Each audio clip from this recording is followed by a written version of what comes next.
one of the reasons John the 23rd opened the council, and he talks about it in the opening speech, is to find a new language to better engage the modern world.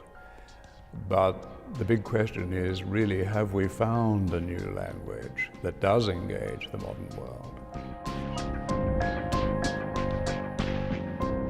Paul VI talked about the sacrifice that we'd have to make of many things that we loved in our own Catholic culture as part of the process of adapting to the world in the 60s. Now we're on 50 years later, we're realizing that it's time to recuperate something of our heritage.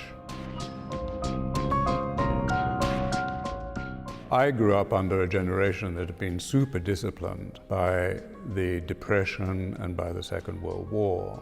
The Church, too, had many elements from that early 20th century world, which was highly disciplined, rather militaristic in its approach to everything. So my generation, and the people a bit older than I am, reacted.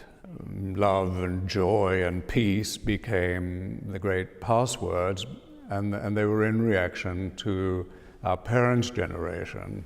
And I think that the revolution inside the Catholic Church was on the part of the clergy, not so much the laity.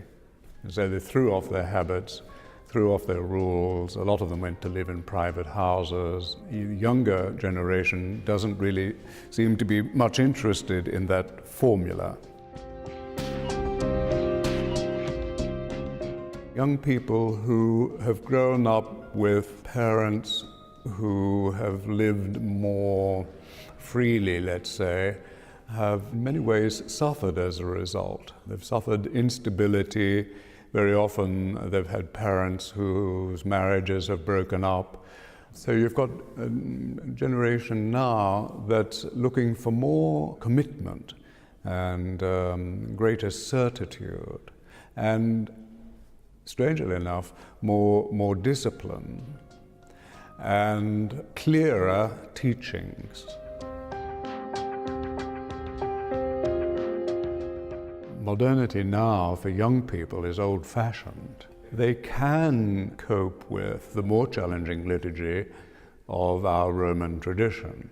The Old Mass and the Latin of the Old Mass helps both the priest and the laity understand a lot more, I think, about the theology of the Church right back to the 3rd century.